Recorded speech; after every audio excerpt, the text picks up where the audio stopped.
কৈছোঁ। মই আজি বহুদিন পিছত লাইভ আহিছোঁ। মই আজি কিছুমান খবৰ লৈ আহিছোঁ। অসমত 2026 চনৰ যিটো বিধানসভা ইলেকশ্যন হ'ব, সেই ইলেকশ্যনৰ ওচৰ চাপি আহিছে। অসমৰ বিধানসভা নিৰ্বাচন ওচৰ চাপি আহিছে আৰু অসমত ৰাজনৈতিক দলবিলাকৰ নতুন নতুন কিছুমান ভাষণ ওলাই আছে আৰু ৰাজনৈতিক দলবিলাকে যিটো এলায়েন্সৰ কথা কৈ আছে, সেই এলায়েন্সত কংগ্ৰেছেই হওক বিজেপিয়েই হওক সকলোৰে কিছুমান সমস্যা আছে আৰু আটাইতকৈ বেছি সমস্যা দেখা গৈছে কংগ্ৰেছত।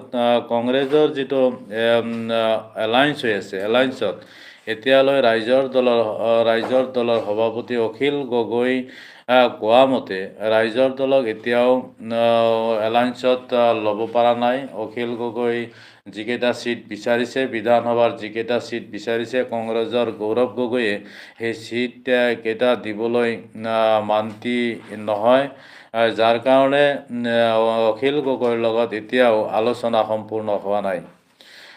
কংগ্ৰেছৰ যিটো গঠবন্ধনৰ কথা চলি আছে, সেই গঠবন্ধনত অসম জাতীয় পৰিষদো অন্তৰ্ভুক্ত হৈছে আৰু সৰু সৰু কিছুমান ৰাজনৈতিক দলো অন্তৰ্ভুক্ত হৈছে। মাত্ৰ ৰাইজৰ দল, অখিল গগৈৰ দল বাদ পৰি আছে। অখিল গগৈৰ ৰাইজৰ দলৰ লগত এতিয়াও গৌৰৱ গগৈয়ে আলোচনা কৰি চিট ভাগ বতৰাত সফল হ'ব পৰা নাই।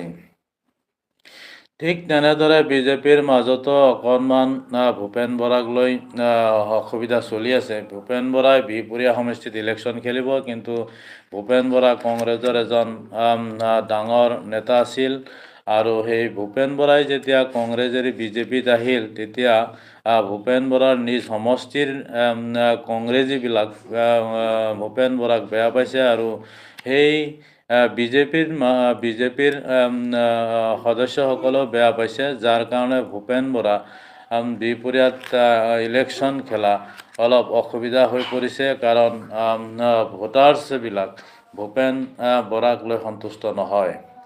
তেনেদৰে আটাইতকৈ ডাঙৰ সমস্যাত পৰিছে কংগ্ৰেছে যিটো গঠবন্ধনৰ কথা কৈ আছে। গৌৰৱ গগৈয়ে অখিল গগৈৰ লগত এতিয়ালৈ হিচাপ মিলাব পৰা নাই, চিট ভাগ বতৰাৰ হিচাপ মিলাব পৰা নাই।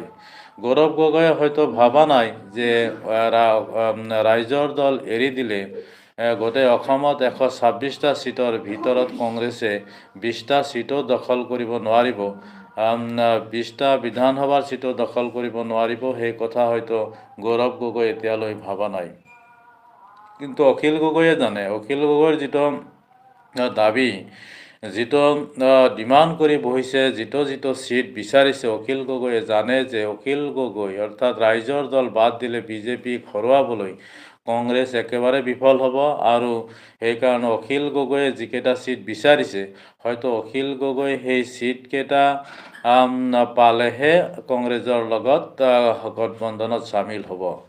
গতিকে কংগ্ৰেছে আলোচনা কৰি অখিল গগৈৰ লগত এলায়েন্স হ'ব লাগে, অন্যথা বিজেপিক 2026ত হৰুৱাবলৈ কংগ্ৰেছৰ কাৰণে বহুত অসুবিধা হ'ব। আপোনালোকে চাওক, মই যিখিনি কথা কৈছোঁ, এই কথাখিনিৰ ওপৰত আপোনালোকৰ মতামত কি? যদি মতামত কিবা আছে আপোনালোকে কমেণ্ট বক্সত লিখক। মোৰ চেনেলটো লাইক কৰক, শ্বেয়াৰ কৰক আৰু যিসকলে নতুনকৈ আহিছে মোৰ চেনেলটো ছাবস্ক্ৰাইব কৰিবলৈ নাপাহৰিব। Thank U.